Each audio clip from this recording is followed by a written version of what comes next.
Hello, আসসালামু আলাইকুম viewers. আর একটি নতুন ভিডিও নিয়ে আপনাদের সামনে উপস্থিত হলাম। আজকের ভিডিওতে মূলত আমি আলোচনা করব শীতকালে কোয়েল পাখির কিভাবে পরিচর্যা করবেন এবং শীতকালে কোয়েল পাখিকে সুস্থ রাখতে কি কি করণীয়।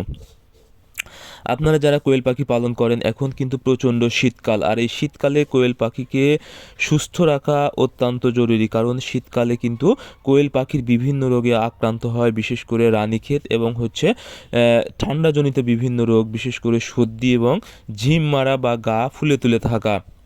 এই সমস্যা হওয়ার কারণে কিন্তু পাখির ডিমের প্রোডাকশান কমে যায় এবং শীতকালে আরেকটা বিষয়, সেটা হলো মারাত্মকভাবে কিন্তু আমাশয় হওয়ার সম্ভাবনা থাকে। দেখবেন অনেক সময় চুনা চুনা পায়খানা করে বা পাতলা পায়খানা করে বা রক্ত আমাশার মতো মারাত্মক রোগ হয়ে যায়।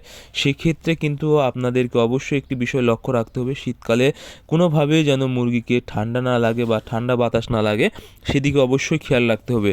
এর জন্য আপনাদেরকে অবশ্যই পর্যাপ্ত পরিমাণ যেই জায়গা রাখবেন সেই জায়গায় কিন্তু ঘিরে দিতে হবে এবং কোনোভাবে যেন বাতাস প্রবেশ করতে না পারে সেই বিষয়ে লক্ষ্য রাখবেন। আপনারা যদি কোনোভাবে এরকমভাবে রুমের ভিতরে কোয়েল পাখি পালন করেন, সেক্ষেত্রে অবশ্যই আপনারা যেই পাশ দিয়ে বাতাস প্রবেশ করে, বিশেষ করে রাতে এবং সকালবেলা অর্থাৎ ভোরে, অর্থাৎ পুরোটা রাত যেন বাতাস প্রবেশ করতে না পারে সেদিকে অবশ্যই খেয়াল রাখবেন। আর অবশ্যই এইভাবে আপনারা জায়গা অফ করে দিবেন, কোনো কিছু দিয়ে ঘিরে দিবেন যেন বাতাস কোনোভাবে প্রবেশ করতে না পারে। তবে আবার একটি বিষয়ে লক্ষ্য রাখতে হবে, যেন এর ভিতরে যেন কোনোভাবে গ্যাস না হয়, কারণ যখনই বাতাস চলাচল করতে পারবে না সেক্ষেত্রে কিন্তু গ্যাস হওয়ার সম্ভাবনা থাকবে।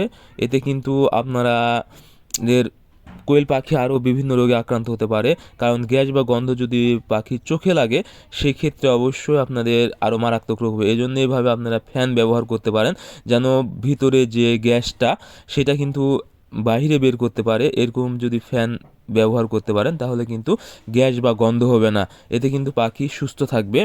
এবং অবশ্যই শীতকালে আপনারা শীতের শুরুতে একটা আমাশয়ের ওষুধ দিয়ে দিবেন, আমাশয়ের ডোজ করে নেবেন এবং নিয়মিত এডি ব্যবহার করবেন, কারণ এডি হচ্ছে পাখির শরীর গরম রাখতে সহায়তা করে এবং ডিম উৎপাদনে সহায়তা করে। এবং এই শীতকালে কিন্তু পাখির ক্যালসিয়ামের অনেক ঘাটতি হয়ে যায়।